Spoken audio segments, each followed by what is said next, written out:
Mahanga press club प्राक्तन सभापति दीपक कुमार साहू स्मृति श्रद्धांजलि सभा कटक जिला महांगा प्रेस क्लब प्राक्तन सभापति दीपक कुमार साहू वियोग में कुआपाड़ स्थित प्रतिभा भवन परिसर में एक स्मृति श्रद्धांजलि सभा महांगा प्रेस क्लब पक्षर अनुष्ठित हो जाइछि।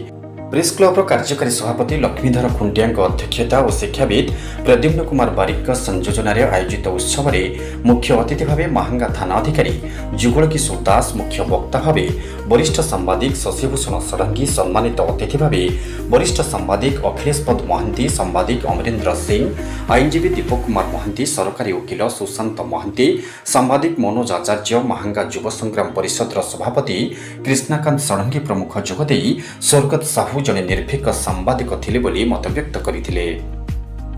एथिसह से महांगा प्रेस क्लब सभापति भाव दीर्घ वर्ष कार्य करी विभिन्न प्रकार समाज मंगलकारी कार्य करथिले बोली कहिबा सह तांको फोटोचित्र रे पुष्पमाल्य देई तांको अमर आत्मार सद्गति निमंते ईश्वरଙ୍କ निकटरे प्रार्थना करथिले।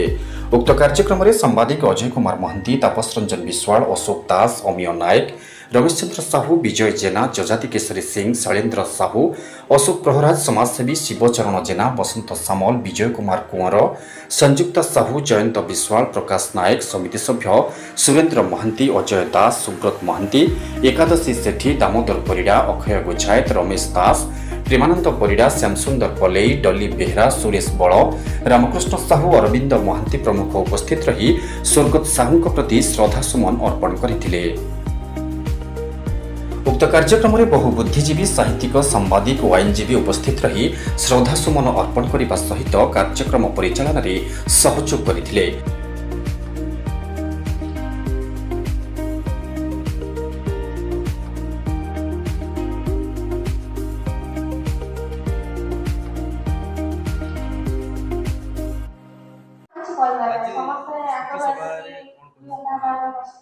देखंतु सान भाई दीपक जड़े युव सांबादिक संवाद भली खबर कागज से दीर्घ 2008 मसीह कम कर जड़े भल चलचंचल युवक थिला।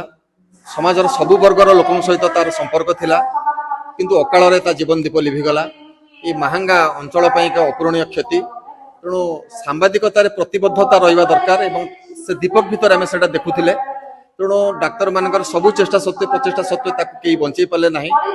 तेणु आम चेष्टा करवा से तो आमरी सांगे थिला, आमरी सान भाई किभली भाव में आम से जो स्वप्न देखी जे महांगा लोकों पे काम करी निर्भीक भाव में सांबादिकता करी आम जो मैंने अच्छे आम निश्चित भाव में दीपक अमर आत्मार सद्गति प्रार्थना कला बेले आमको ध्यान देवाक पड़ो।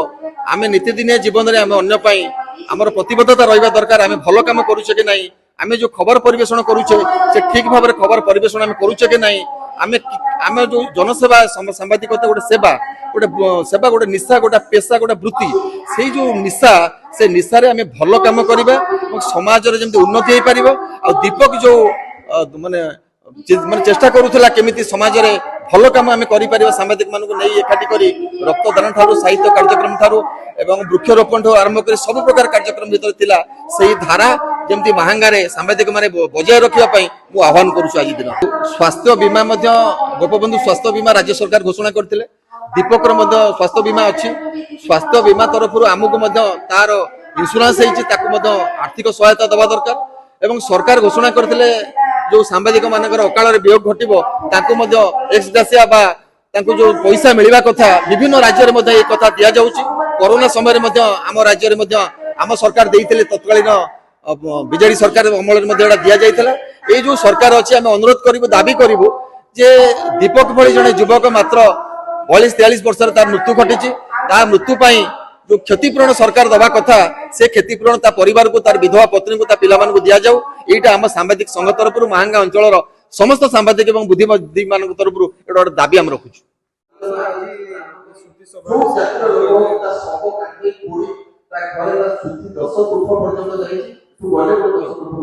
आज आमर महांगा प्रेस क्लब पक्ष सभार आयोजन करा सान भाई संवाद सांबादिक दीपक अकाल वियोग आज ये श्रुतिभा খুব কম বয়সରେ ତାଙ୍କର ବିୟୋଗ ଆମ ସମସ୍ତଙ୍କୁ ପ୍ରଭାବିତ କରିଛି ଏବଂ ବିଶେଷ ଭାବରେ ସେ ଜଣେ ଉଦୀୟମାନ ଯୁବକ ଥିଲେ। ସାମ୍ବାଦିକତାରେ ମଧ୍ୟ ତାଙ୍କର ଯଥେଷ୍ଟ ଜ୍ଞାନ ଥିଲା ଏବଂ ଅନେକ ଚାପ ସତ୍ତ୍ୱେ ସେ ବହୁତ ପ୍ରତିଦିନ ରାତି 4ଟାରୁ ଉଠି ଉଠିବା ସକାଳ 4ଟାରୁ ଉଠି ସନ୍ଧ୍ୟା 8ଟା 9ଟା ପର୍ଯ୍ୟନ୍ତ କାମ କରୁଥିଲେ, ଯାହାକି ତାଙ୍କ ଉପରେ ଅନେକ ଚାପ ଥିଲା। ବିଶେଷ ଭାବରେ ସେ ବିଶେଷ କିଛି ଉପାର୍ଜନ କରିପାରିନାହାନ୍ତି। ତାଙ୍କର ପରିବାର ମଧ୍ୟ ସେଭଳି କିଛି ଆର୍ଥିକ ସ୍ୱଚ୍ଛଳତା ନଥିଲା। ଗୋଟିଏ କଥା ମୁଁ କହିବାକୁ ଚାହୁଁଛି, ଯେତେବେଳେ ଅରିନ୍ଦମଙ୍କର ମୃତ୍ୟୁ ହେଲା, ଏଲିଫ୍ୟାଣ୍ଟ ଟ୍ରାଜେଡି ହେଲା, ସେତେବେଳେ OTV 20 ଲକ୍ଷ ଟଙ୍କା ଦେଇଥିଲେ ଏବଂ ନିଶ୍ଚିତ ଭାବରେ 20 ଲକ୍ଷ ଟଙ୍କା ଗୋଟିଏ ପରିବାର ପାଇଁ ବରଦାନ ସଦୃଶ। ସମ୍ବାଦ ଭଳି ଏକ ପ୍ରତିଷ୍ଠିତ ଅନୁଷ୍ଠାନ ଏଇଭଳି ସାମ୍ବାଦିକମାନଙ୍କୁ ଯଦି ତାଙ୍କ ପରିବାରକୁ କିଛି ସହାୟତା କରିପାରନ୍ତା, ଯାହାକି ତାଙ୍କର ଆର୍ଥିକ ସ୍ଥିତି ବଦଳାଇ ପାରନ୍ତା, ଏ ସମ୍ବାଦ ପାଇଁ ଗୋଟେ ବଡ଼ ଧର୍ମ ହୋଇପାରନ୍ତା ଏବଂ ଅନ୍ୟ ସାମ୍ବାଦିକମାନଙ୍କ ପାଇଁ ଏହା ଏକ ମାନେ ଯେଉଁ କାମ କରିବାର ଯେଉଁ ସ୍ପୃହା, ଯେଉଁ ଉତ୍ସାହ, ଉଦ୍ଦୀପନା ବଢ଼ିପାରନ୍ତା। ଆମେ ଏହି ପରିପ୍ରେକ୍ଷୀରେ ସମସ୍ତଙ୍କୁ ଅନୁରୋଧ କରୁଛୁ, ଯେଉଁମାନେ ସାମ୍ବାଦିକ ଅଛନ୍ତି, ଏପର୍ଯ୍ୟନ୍ତ ରାଜ୍ୟ ସରକାର 19ଟା ରାଜ୍ୟରେ ସାମ୍ବାଦିକମାନଙ୍କ ପାଇଁ ପେନସନ୍ କରାଯାଇଛି, କିନ୍ତୁ ଓଡ଼ିଶାରେ ଏପର୍ଯ୍ୟନ୍ତ ପେନସନ୍ ଲାଗୁ ହେଇନି ଏବଂ ରାଜ୍ୟ ସରକାର ଚିନ୍ତା କରୁଛନ୍ତି ପେନସନ୍ ଲାଗୁ ହେବା ପାଇଁ। ଯଦି ସେ ପେନସନ୍ ଲାଗୁ ହେଇପାରିଥାନ୍ତା, ତାହେଲେ ନିଶ୍ଚିତ ଭାବରେ ଦୀପକର ପତ୍ନୀ, ଦୀପକର ପରିବାର ଆଧରେ କିଛି ଲାଭବାନ ହେଇପାରିଥାନ୍ତେ। ଏବଂ ଆଜି ଗୋଟେ ଆହ୍ୱାନ ଆସିଛି ସମସ୍ତ ସାମ୍ବାଦିକମାନଙ୍କ ପାଇଁ, ସବୁ ସଂଗଠନମାନଙ୍କ ପାଇଁ, ଆମେ ସମସ୍ତେ ଏକଜୁଟ ହେଇ ଆମେ ଆମର ରାଜ୍ୟର ମୁଖ୍ୟମନ୍ତ୍ରୀଙ୍କଠୁ ଆରମ୍ଭ କରି ସରକାରଙ୍କ ପାଖରେ ଆମେ ଅପିଲ କରିବା, ସାମ୍ବାଦିକମାନଙ୍କୁ ଆର୍ଥିକ ସହାୟତା ପ୍ରଦାନ କରାଯାଉ, ସୁରକ୍ଷା ପ୍ରଦାନ କରାଯାଉ। ଏହା ନହେଲେ ସାମ୍ବାଦିକମାନେ କାମ କରିପାରିବେ ନାହିଁ, କାରଣ ସାମ୍ବାଦିକର ଅକାଳ ବିୟୋଗରେ ତାଙ୍କ ପରିବାର ଧୂଳିସାତ ହେଇଯିବ ଏବଂ ଅନେକ ପରିବାର ମଧ୍ୟ ଏହି ଅବସ୍ଥାକୁ ଅଛି।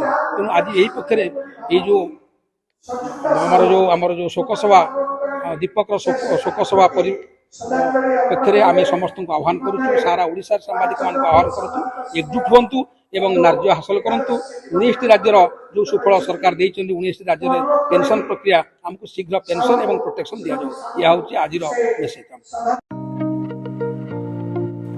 ମାହାଙ୍ଗାରୁ ବିଜୟ କୁଆରଙ୍କ ରିପୋର୍ଟ, ନିର୍ବାଣ ଲାଇଭ୍।